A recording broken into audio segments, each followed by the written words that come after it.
Bayangin dua rekan kerja di divisi yang sama, masuk kantor bareng 3 tahun lalu. Level jabatan sama waktu itu. Yang satu pulang jam 5 teng. Chat kerjaan jarang dibales di luar jam kantor. Kelihatan santai tiap hari. Bahkan sering kelihatan ambil cuti dadakan buat healing. Satu lagi, termasuk kita mungkin, hampir tiap malam masih buka laptop, nampung tugas tambahan dari divisi sebelah. Udah lupa kapan terakhir pulang sebelum matahari terbenam. Terus pas review tahunan keluar, yang santai itu naik jabatan. Dapat tim baru buat dipegang. Kita yang capek tetap di posisi yang sama dengan alasan yang gak pernah jelas dari atasan selain ditunggu aja dulu tahun depan. Kamu udah bagus kok. Ada satu momen kecil yang biasanya bikin ini kerasa paling nyesek. Pas kita cerita ke teman soal ini, jawaban yang keluar sering, ya emang gitu. Kadang office politics doang. Padahal kalau kita jujur ke diri sendiri, ada pola yang lebih jelas dari sekedar politik kantor. Dan pola itu yang bakal kita bongkar hari ini. Ternyata bukan soal siapa yang paling kerja keras yang menang di sini. Yang beda adalah jenis kerja kerasnya.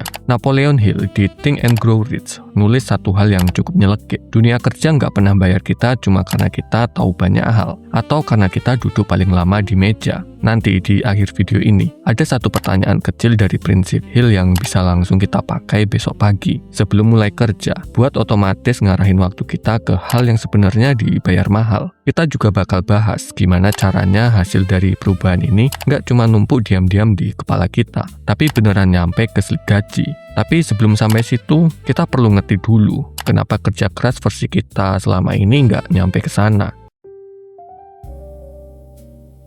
Kesalahan paling umum itu nyamain durasi duduk di kantor dengan nilai yang kita hasilin. Padahal Hill cukup tegas soal ini. Kerja keras yang sifatnya cuma otot, cuma effort mentah, itu ada mentoknya. Ada titik di mana nambah jam kerja nggak lagi nambah hasil. Malah nurunin kualitas keputusan yang kita ambil karena kelelahan. Dan bikin kita gampang salah baca situasi yang sebenarnya butuh mikir tenang, bukan buru-buru. Di buku itu, Hill juga misahin dua tipe kerja, follower dan leader. Bukan soal jabatan struktural, ini soal cara kerja. Coba bayangin situasi rapat mingguan. Follower nunggu sampai atasan nyebut nama, baru laporan progres, baru nanya arahan berikutnya. Leader udah nyiapin satu poin sebelum ditanya. Saya udah cek, proses approval kita kelamaan di tahap ini. Saya ada usulan buat motong 2 hari. Sekarang bayangin skenario lain. Ada masalah mendadak, sistem down atau klien komplain di luar jam kerja. Follower nunggu instruksi, diam dulu sampai ada yang bilang harus ngapain, biar aman, biar nggak disalahin kalau salah langkah. Leader langsung ngirim update singkat, saya udah cek,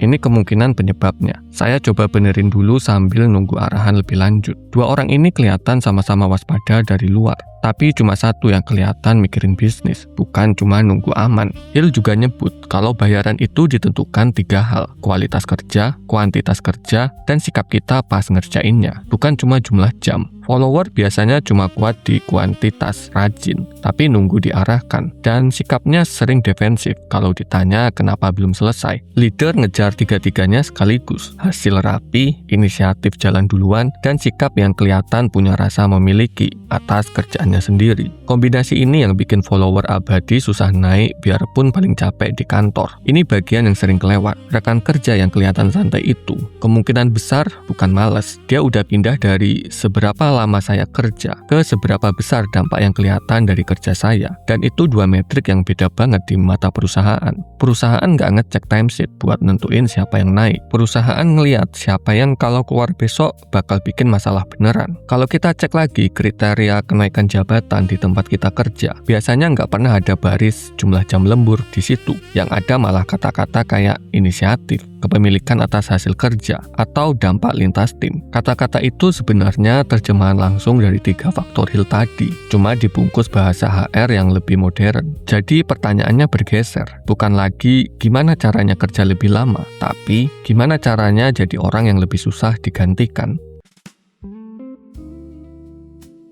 Sebelum masuk ke langkah taktis, ada satu jalan pintas yang sering kelihatan menggoda, tapi justru salah arah, quiet quitting. Karena capek ngerasa nggak dihargai, kita mulai kerja seadanya, tutup laptop pas jam 5 teng, batasin diri sekecil mungkin dari apapun yang di luar deskripsi kerja. Ada temen yang pernah nyoba cara ini selama beberapa bulan, mikir bakal bikin atasannya sadar, dan akhirnya negosiasi ulang beban kerja.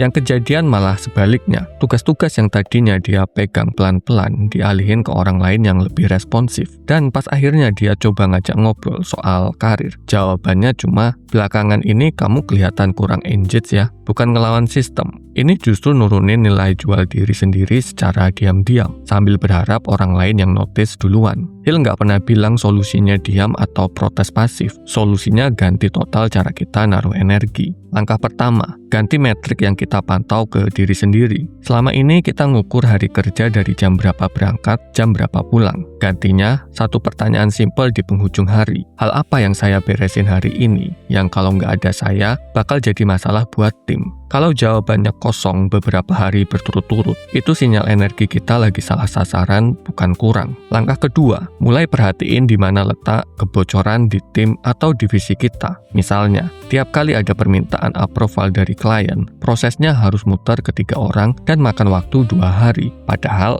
isinya cuma perlu 1 tanda tangan. Atau laporan bulanan yang selalu telat, karena datanya harus ditarik manual satu-satu dari beberapa sumber. Ini bukan buat jadi tukang kritik ke sistem, tapi buat nyari satu titik spesifik yang bisa kita benerin duluan, sebelum orang lain notice ada masalah di situ. Kalau bingung mulai dari mana, coba tanya balik. Di antara tugas rutin kita minggu ini, mana yang paling sering bikin orang lain nunggu atau ngeluh, tapi belum ada yang beresin karena dianggap, ya emang gitu dari dulu. Biasanya, disitulah kebocoran yang paling gampang dijadikan titik awal. 2 langkah ini kayaknya masih kedengaran umum. Titik beratnya sekarang pindah ke pertanyaan yang lebih spesifik. Kita udah tahu ada masalah, tapi skill apa yang bisa kita pakai buat nutup celah itu?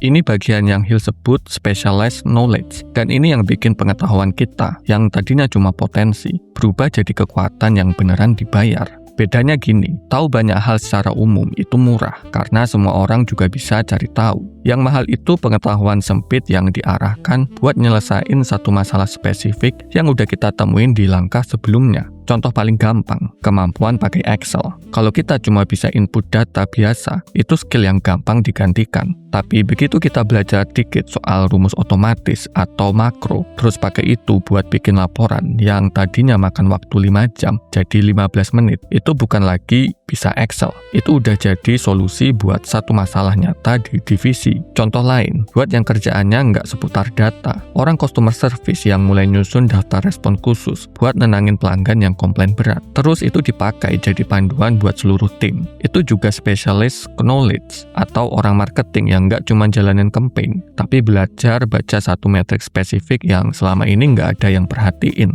Terus dari situ nemu kenapa budget iklan bocor ke channel yang salah, atau staff admin yang biasanya cuma nginput data absensi. Begitu dia belajar bikin template otomatis buat rekap lembur, kerjaan HR yang tadinya makan waktu 1 hari penuh tiap akhir bulan, langsung potong drastis. Titiknya sama di semua contoh ini. Ambil satu kebocoran yang udah kita identifikasi di langkah sebelumnya, terus dalamin satu skill sempit yang langsung nutup itu. Ikut 10 kelas online sekaligus biar CV kelihatan penuh, nggak bakal nyampe ke situ. Itu balik lagi ke jebakan tahu banyak hal secara umum yang murah tadi. Begitu kita punya satu solusi konkret kayak gini, atasan berhenti lihat kita sebagai staf biasa. Tapi ini baru separuh jalan, karena punya dampak itu satu hal. Dampak itu kelihatan atau enggak sama orang yang nentuin gaji kita, itu hal lain. Masalahnya, banyak dari kita yang udah kerja keras dengan arah yang benar, udah nutup 1-2 kebocoran, tapi tetap aja nunggu someone notice tanpa pernah bilang apa-apa. Dampaknya beneran ada, tapi nguap begitu aja, karena nggak pernah didokumentasikan, dan pas review tahunan, kita cuma ingat garis besarnya doang, nggak ada angka atau contoh spesifik buat dipegang. Cara paling simpel, bikin catatan singkat tiap akhir minggu, 2 atau 3 baris. Isinya satu hal konkret yang kita beresin dan efeknya buat tim atau angka. Misalnya, Selasa, menyederhanain proses approval invoice dari 3 hari jadi 1 hari. Catatan ini nggak perlu dipamerin tiap hari di grup kerja. Fungsinya lebih ke modal pas review tahunan, atau pas kita akhirnya minta waktu ngobrol ngobrol sama atasan soal posisi kita. Dan soal kapan ngajuin obrolan itu, nggak perlu nunggu review tahunan kalau bukti kita udah cukup kuat. Begitu ada 2-3 hal konkret yang bisa kita tunjukin dampaknya, itu waktu yang wajar buat minta waktu khusus, bukan nyelipin di sela obrolan santai di pantry. Bawa catatan yang udah kita kumpulin tadi, terus urutannya kira-kira begini,